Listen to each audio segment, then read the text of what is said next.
Hi friends, welcome to Kari's home food. இன்றைக்கி வந்து டேஸ்டியான சுவையான மணத்தக்காளி சூப் எப்படி செய்யலாம் சொல்லித்தரேன். இதில் அரிசி கழிஞ்ச தண்ணியும் தேங்காய் பால் ஊற்றியும் செய்கிறதுனால வாய்ப்புண் வயிற்று புண்ணுக்கெல்லாம் இது ரொம்பவும் நல்லதுங்க உடம்புக்கு.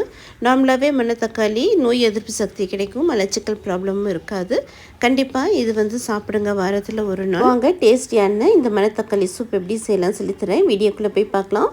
வீடியோக்குள்ளே போய் பார்க்குறதுக்கு முன்னாடி நம்மளுடைய சேனலை சப்ஸ்கிரைப் பண்ணாதவங்க சப்ஸ்கிரைப் பண்ணிக்கோங்க. தேங்க்யூ. மணத்தக்காளி சூப் பண்ணுறதுக்கு ஒரு பவுல் எடுத்துக்கோங்க. 2 டீஸ்பூன் அரிசி போட்டுக்கோங்க.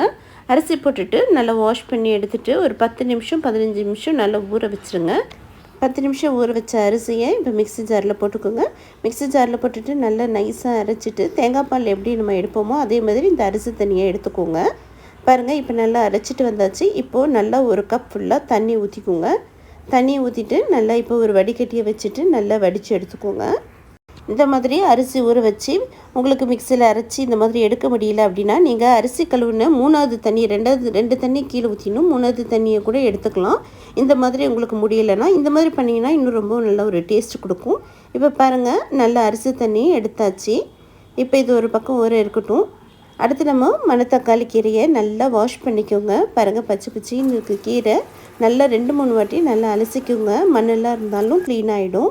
இப்போ நல்லா அலசிட்டு இதையும் மணத்தக்காளி கீரையும் ஒரு வடிகட்டியில் நல்லா வடித்து எடுத்துக்கோங்க.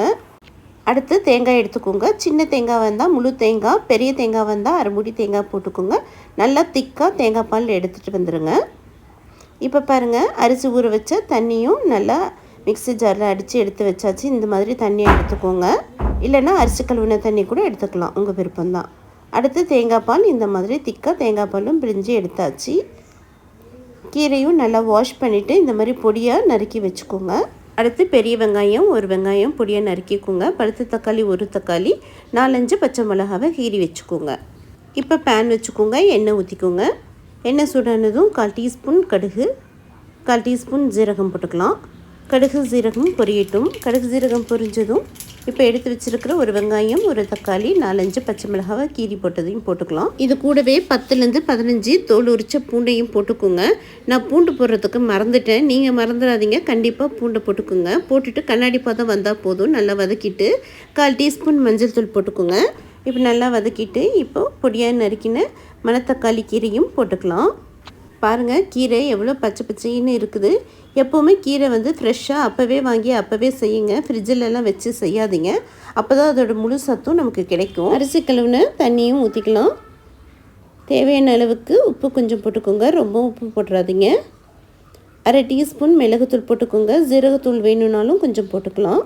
இப்போ எல்லாத்தையும் மிக்ஸ் பண்ணி விட்டுக்கோங்க. மிக்ஸ் பண்ணி விட்டுட்டு உப்பு எல்லாம் செக் பண்ணிக்கோங்க. இப்போ அப்படியே விட்டுருங்க, கீரை நல்லா வேகட்டும். பாருங்கள், கீரை நல்லா வெந்ததும் இப்போது கடைசியாக நம்ம தேங்காய் பால், திக்கான தேங்காய் பால் ஊற்றிக்கோங்க.